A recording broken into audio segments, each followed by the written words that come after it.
TDP వాళ్ళు ఎన్నికల్లో ఎన్నో ప్రలోభాలకు గురి చేసిన ప్రజలు తనకే పట్టం కట్టారని రాజమండ్రి సిటీ ఎమ్మెల్యే ఆదిరెడ్డి శ్రీనివాస్ పేర్కొన్నారు.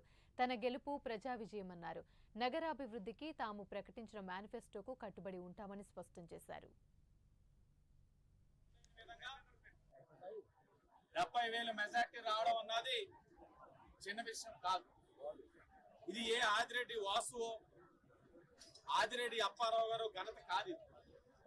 ఇది తెలుగుదేశం బీజేపీ జనసేన సమిష్టి విజయం అని చెప్పి నన్ను పదే పదే అడిగేవారు. వైసీపీ వాళ్ళు ప్రెస్ మీట్లు పెట్టి విమర్శించేవారు. మొదటి మెట్టు అసలు వాసుకు సీట్ ఎందుకు వస్తుంది అని.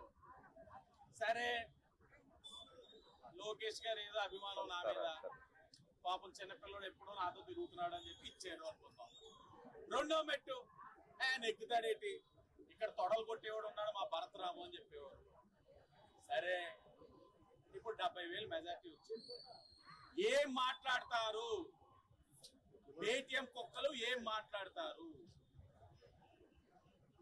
మేము చేసిన అభివృద్ధి మమ్మల్ని నెగ్గిస్తుంది అని అన్నారు. మేము నిర్మించుకున్న వ్యవస్థలే నెగ్గిస్తాయని చెప్పారు. ఏం జరిగింది?